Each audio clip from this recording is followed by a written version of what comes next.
Okay, welcome to another episode of Teching Talks about something that has been discussed to death all week, and you've probably already watched several videos about it if you're at all interested in this topic. Today, we will be addressing the Channel Awesome controversy. Okay, that ends pretty much any kind of planned, intro I had for this. I've been watching a lot of videos regarding this the last few days, and I guess at the very beginning, as soon as I figured out, like I saw the hellstorm of this coming with the release of the document, and I'm like, okay, yeah, I think I'm gonna talk about this at some point, and here we are. So this video is not going to be like a history of that guy with the glasses, Channel Awesome. I've watched some very good videos, more like just like mini documentaries by people that really compiled a shit ton of information that I know must have been a pain in the ass to gather, because we're talking like going back and gathering old vlogs and site update videos that were probably uploaded to some like obscure YouTube channels, and like, con appearances by these people, and just like pulling them all together to make a comprehensive documentary from how we got from like the birth of that guy with the glasses all the way to now. And I commend them for that, and I'll put some links in the description if you're interested in those kind of things. I know Fredrik Knudsen did a really good one, the Down the Rabbit Hole dude. He also did a reading of the document in its entirety, and I was actually in the live stream when he read that. I mean, that was really when I was sitting there all night. Like, I didn't plan on that being a thing. I was just gonna be like, oh, he's reading this document from all of the grievances of these former Channel Awesome employees. All right, that's something to watch. That live stream went on for like 4 or 5 hours, and I was like hooked. I was there the entire night because I'm like, I can't believe this shit. I can't believe this shit. So this video, though, it's just gonna be my personal recollection and nostalgia for Channel Awesome, or I guess I should say more that guy with the glasses.com, because I don't remember visiting it very often after it became Channel Awesome. I still watch Nostalgia Critic stuff every now and then, not as much as I used to. Like, when I was in high school, that was like when I was hooked on that site.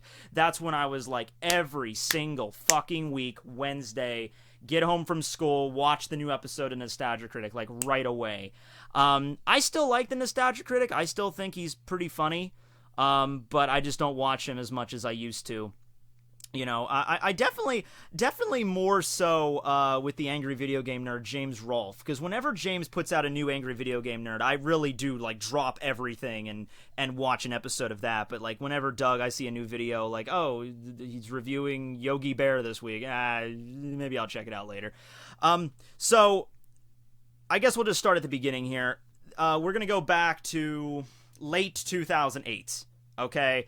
Now, I know some of you were very, very young back then. There are some people probably watching this video right now that back in 2008 were still in diapers, and that blows my mind, because I'm in my mid-20s. It's weird. But yeah, late 2008, that's when I got high-speed internet in this house. It was dial-up before that, and the internet was open to me beyond that point. I figured out what YouTube was and what MySpace was. Now we all know what MySpace was, but you know what I mean? Like, at the time, it was current. So I discovered all these people called YouTubers that talked about, video games and movies. Don't know why I did air quotes there, like I don't know what a movie was. But no, I discovered these people like James Rolfe, AimVGN, Doug Walker, Nostalgia Critic, Noah Antwiler, the Spoony One, Lewis Lovehog, Linkara. I think the Cinema Snob was later. I don't think I discovered the Cinema Snob right at that point. I think it was closer to like 2010-ish when I discovered him. But and also Brad's shit, I still like his stuff as well. Brad's stuff I do watch quite a bit of. So yeah, like he just did a review of Jason X earlier this week, and I'm like, oh man, I'm all over that. Whenever he does a Brad Tries episode, yeah, I do watch that shit. But back in 2008, okay, the Halcyon days, all right. I was 15 years old. I was a sophomore in high school, and like most 15-year-olds that are sophomores, had no fucking idea what I wanted to do with my life. Absolutely no idea. That's something that they try to like shove down your throat so much in high school. That sounded wrong. But no, that's like, what do you want to do? You got to figure out what you want to do with your life. You got to figure out what you want to go to college for. What college do you want to apply for? And they just, I remember having a bullshit class that they just had for one semester when I was a sophomore, and it was just called Futures. And the only reason anybody gave a shit about it was because it was taught by like this really attractive teacher who was actually kind of like my age right now. She's like 24, 25, like right out of high school. But back then she was like 10 years old. It's like, oh my God, she's super cute. But it was just this bullshit class where they were just like giving you workbooks and worksheets. Like you got to figure out like these personality tests and all this bullshit. It only lasted a semester, and they never brought it back to my knowledge. But so I had no idea what I wanted to be. But all of a sudden, I discover the internet, and I start watching these videos by these reviewers, and they're just talking about video games and movies and just stuff they were entertained by. And I was mesmerized by that, because that showed you, like, you can become popular now. Like, there's other ways to make money than just, working a dead-end job the rest of your life. Okay? Because when I was growing up, my dad told me, and I love my dad, but, my dad grew up in a little bit of a different time. So my dad told me, and he never went to college, so my dad always told me, son, when you better enjoy being a kid, because when you grow up, you're going to be busting your ass, as he put it. He's like, you're going to have to wake up every morning, you're going to have to bust your ass all day, and you're going to come home, you're going to be tired, you're going to have to wake up the next day and do it all over again. Such an optimist, my father. But no, he just, because that's how my dad was his whole life. And I thought, I was adamant. I was fucking adamant. Like, no, there's gotta be a better way. There has to be something else. I am not gonna do that shit. And then I discovered That Guy with the Glasses, and I'm like, there it is. That's what I'm gonna do. Because when I was a teenager, I was like, I didn't know much about business. I didn't know much about how a website is actually run. So from my perspective, from the outside looking in, it was just like, this is the perfect utopia. A bunch of people get together and talk about nerdy shit, and they all get along, and everything's happy, and then they all get paid, and that's how they make a living. The naivete of 15-year-old teching. I had no concept of, contracts and how websites were actually managed, and obviously the stuff that this document talks about behind the scenes with the CEO, Mike Michaud, and Mike Ellis, and how Rob Walker and Doug Walker actually acted and all this shit behind the scenes. No fucking idea. In fact, I've seen plenty of people that are talking about this right now that seem somewhat embarrassed that they ever liked That Guy with the Glasses. They ever liked any of these reviewers. They seemed somewhat ashamed of it after what's come to light. I'm not ashamed of it, because back then I did not know any of this stuff. Now granted, now if I was like, even after being privy to this information, if I said something along the lines of like, I am still inspired by Channel Awesome, even after this situation, okay, that would be something to be ashamed of, okay? But I'm just talking about how I was back when I was 15 years old and being inspired by these internet critics. And looking back on it now, and I've actually gone back and watched some of the older shit, and it did not age well. It's kind of hard to cringe me out considering who I am. But yeah, but back then I guess the quality standard was lower. Not everybody had to have an HD webcam. Not everybody had to have a $200 fucking microphone. It's more about your personality. It's more about the subject matter you were discussing in a way that you could make it entertaining. I was inspired by that stuff back then, and I am not embarrassed to admit that I, saw myself maybe joining That Guy with the Glasses at some point back in the day. I'm not embarrassed to admit that's what motivated me to start making videos. Not knowing anything behind the scenes, that's just how it went for me. I would watch That Guy with the Glasses at school. I had my last class of the day was like a computer class, and we were in the lab, and I remember my school had this stupid web blocker shit called Barracuda that would like lock you out from going to certain websites. Like they would block, like YouTube or MySpace, so you couldn't access those during school. Facebook later on. It was more Facebook when I was in high school. But they did not block That Guy with the Glasses because I guess not a lot of students went to that website, so they didn't block it. So I was able to go on that website, and I was able to watch their stuff. After I finished my schoolwork, I was watching the newest Nostalgia Critic episode in the computer lab, and I have fond memories of that, and I enjoyed that kind of stuff. I even told some of my friends about it, and they ended up watching them too. So those were the good days there. Now, over the years, things began to kind of, like, you started to notice the chinks in the armor. I think more than anything because this was such, like, an early thing. You know, YouTube came out in 2005, and then, you know, eventually Google bought it out, and a lot of content creators started up, like, the old guard, kind of, like James Rolfe, the angry video game nerd, and Doug Walker, the nostalgia critic. All these guys started, like, hey, we can make actual shows on this platform, and then they got started early, and, you know, everyone was just kind of mesmerized. But as time goes on, as technology improves, and you had these original creators inspiring the new generation of creators, and hold on, my little figurine's about to fall here. You know, you had the old guard inspiring the new people coming in. Now there's just so many content creators on the internet, and because of that, I think the standard increased a little bit then, and now you know, like, the stuff that they were doing back in the day would not pass muster now at all. Like, if the nostalgia critic or Linkara made a video that was going to, like, be in their old style, like, nowadays, like, there's no way that probably wouldn't have even gotten, like, 1,000 views right now. It would have been buried in the mire of YouTube as just like, oh, this guy couldn't even afford an HD web camera.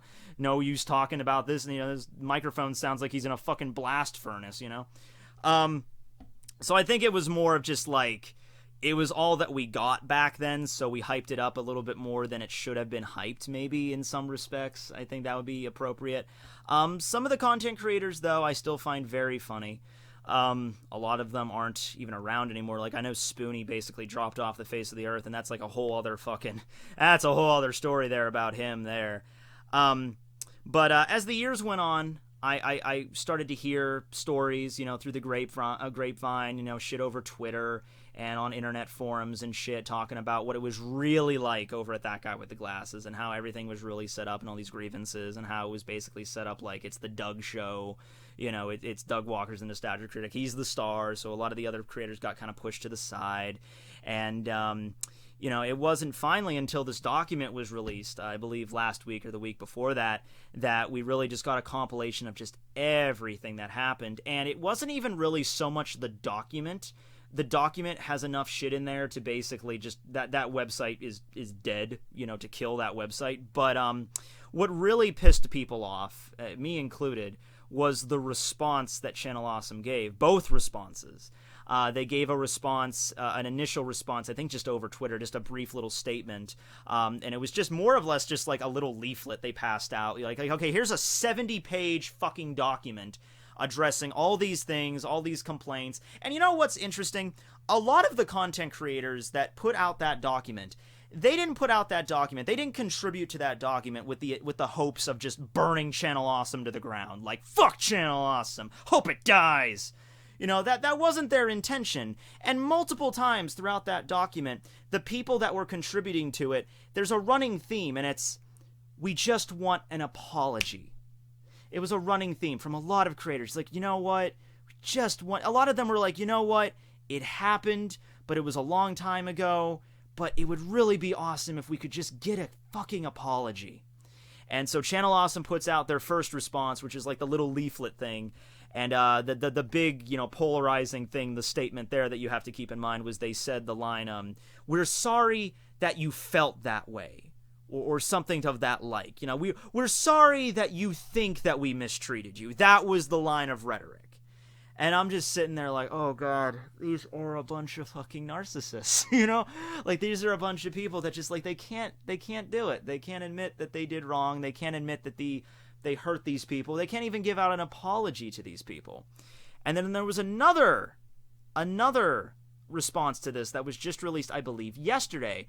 And this response was also not an apology. This response, it was, I don't know who wrote it. I'm thinking it was probably Mike Machad. The general consensus is that it's Mike Machad, but I don't know. It was basically just like a refutation to the original document, in the sense of, like, you know, here's the allegation, here is fact. Here's this allegation, here's this fact. And there was plenty of things in there that you could just poke apart, like, you know, essentially kind of like, he's like, nuh-uh, that basically kind of rhetoric. So I'll lead. I mean, you could go read that. You can go read the document. You can go read the response to it. I'll put links to all that shit in the description below. But suffice it to say that most people were not happy with those responses. They weren't really. They didn't feel like it really was a response. You know, I was. You know what I was expecting? I was expecting bare minimal.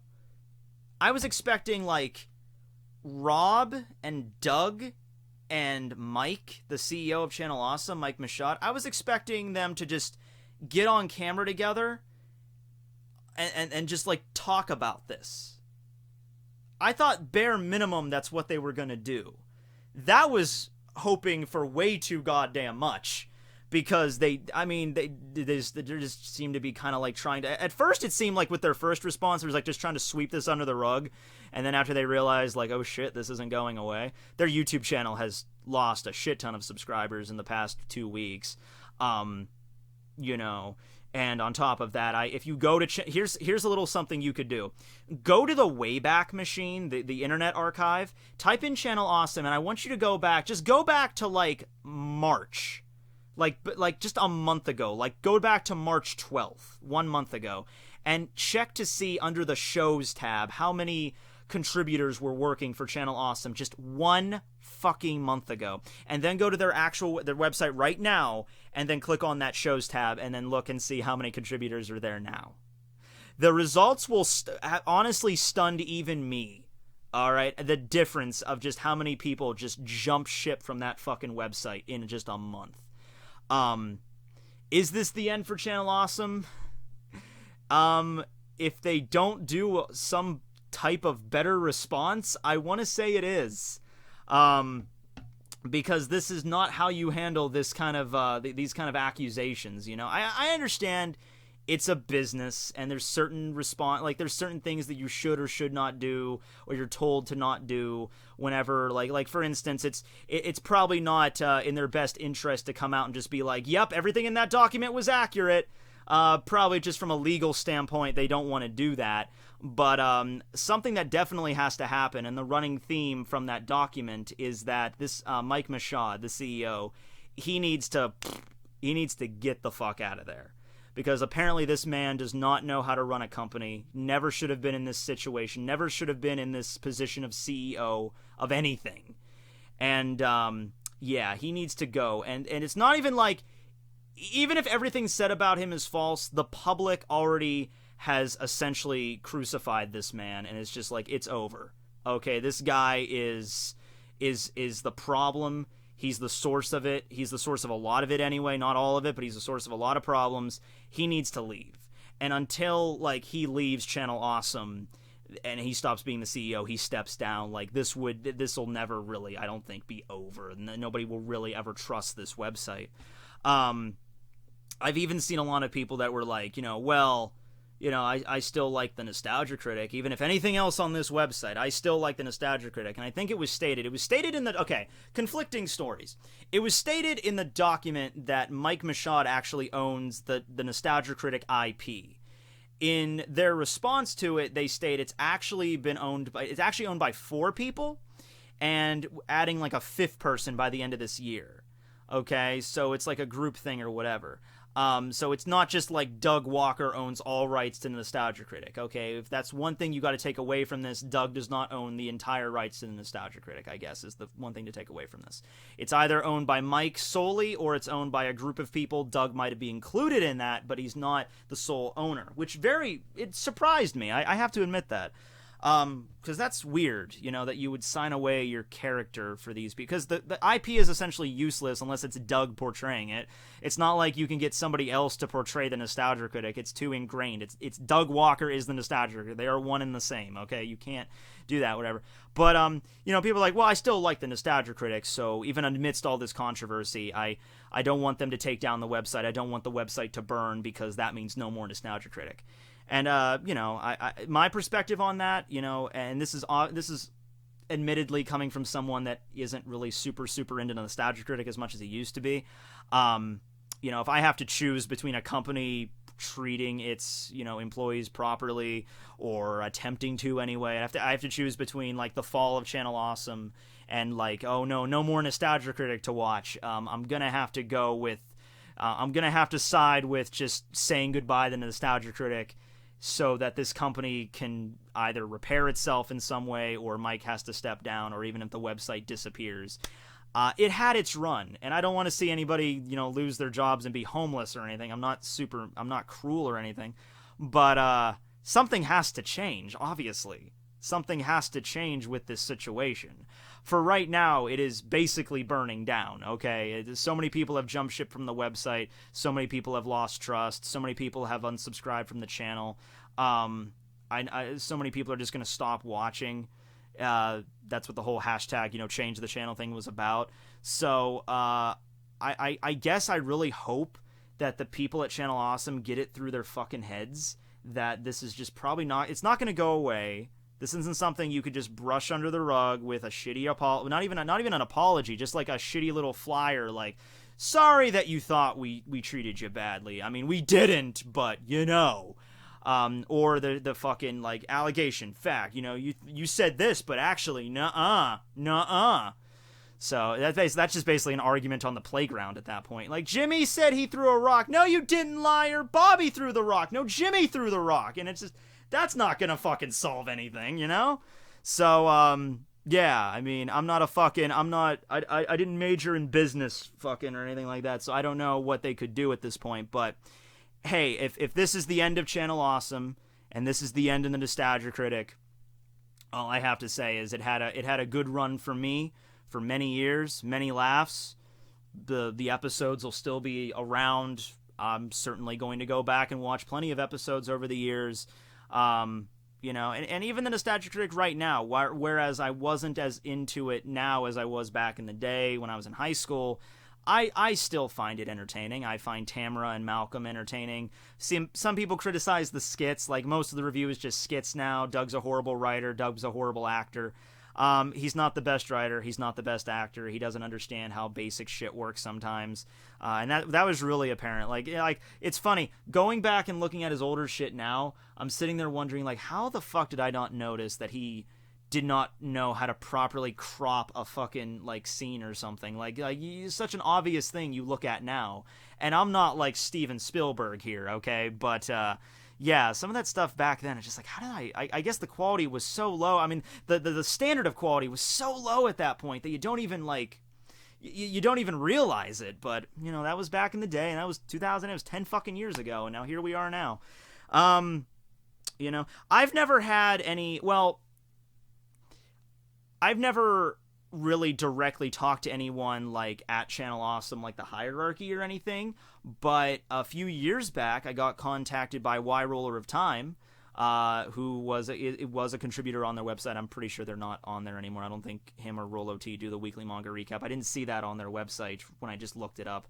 But those were I watched them back in the day too, back in like 2009, 2010. I listened to what was it? Not Radio Dead Air. That was Nash's thing. But the podcast that Rolo T did back in the day, Transmission Awesome. That was it. Transmission Awesome. I watched that. I listened to that, I guess I should say. I watched Y Roller of Time's anime videos back in the day when he started doing that on That Guy with the Glasses, and that's how I actually got into Toriko and Gantz, actually.